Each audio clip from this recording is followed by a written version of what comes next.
Hi, I'm Rick Kaler. Thanks for joining me.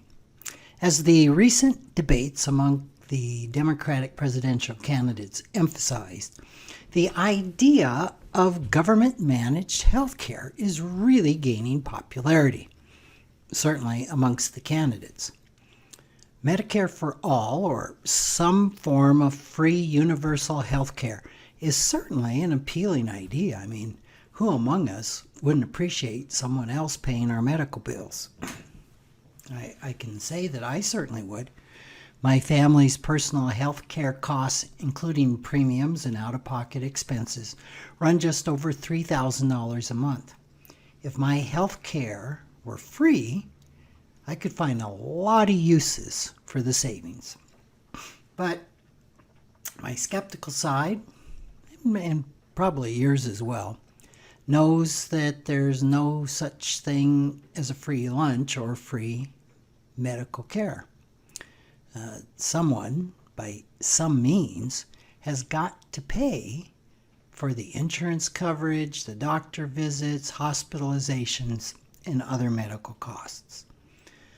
The tax tab for providing Medicare for All, as envisioned by Senator Bernie Sanders, is $3 trillion a year. Now that's according to several analysts. Currently, the cost for Medicare is about 1/6 of that amount, or $583 billion a year. So Sanders and other presidential candidates tell us that the wealthy are going to pay the lion's share of the tab. The reality is that when we look at other countries that have similar universal health care plans, it isn't just the wealthy that are paying for it. Raising the more than $3 trillion needed to fund Medicare for All every year is going to require doubling all personal and corporate income taxes, or tripling the payroll tax, or what we paid for Social Security.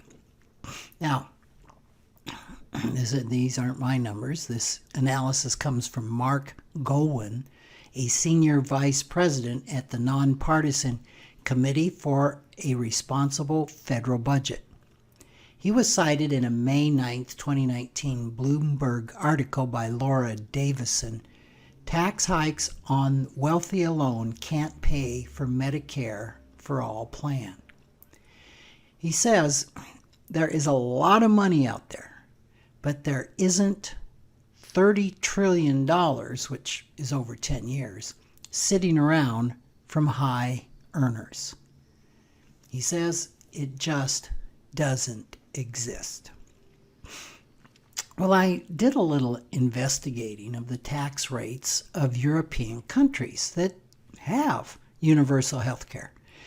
And I found that Goldwyn's statement is really true. For example, Denmark taxes income over $7,000 a year with rates starting at 40%.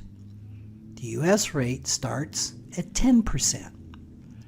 This would indicate a doubling or tripling of income taxes or payroll taxes on the lowest earners is not a politically skewed scare tactic, but an economic reality.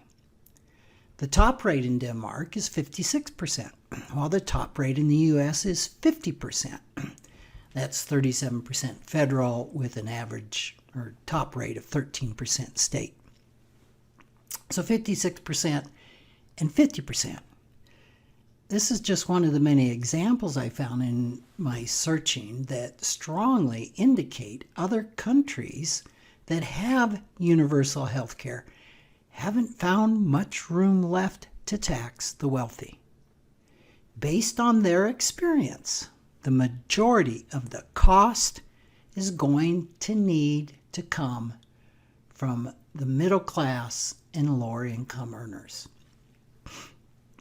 So sadly, this message is not being disseminated to voters by proponents of universal health care. While I'm not advocating for or against universal health care here, I am advocating for full disclosure and transparency. A topic as significant as this deserves a great deal of discussion based on clear, complete disclosure of facts and educated analysis. It requires the best available answers to questions like who will be covered, what will be covered, how much will the program cost, and who will pay for it. Raising 6 times what we are currently spending for Medicare is going to be a huge task. Transferring 1/8 of the U.S. economy from the private sector to the public sector is not going to be easy or painless. Making the transition to some form of tax-funded universal health care would be a major shift in direction for this country that is going to have a significant impact on all Americans. It is not a decision to make based on inadequate information, political rhetoric, or unreasonably optimistic assumptions.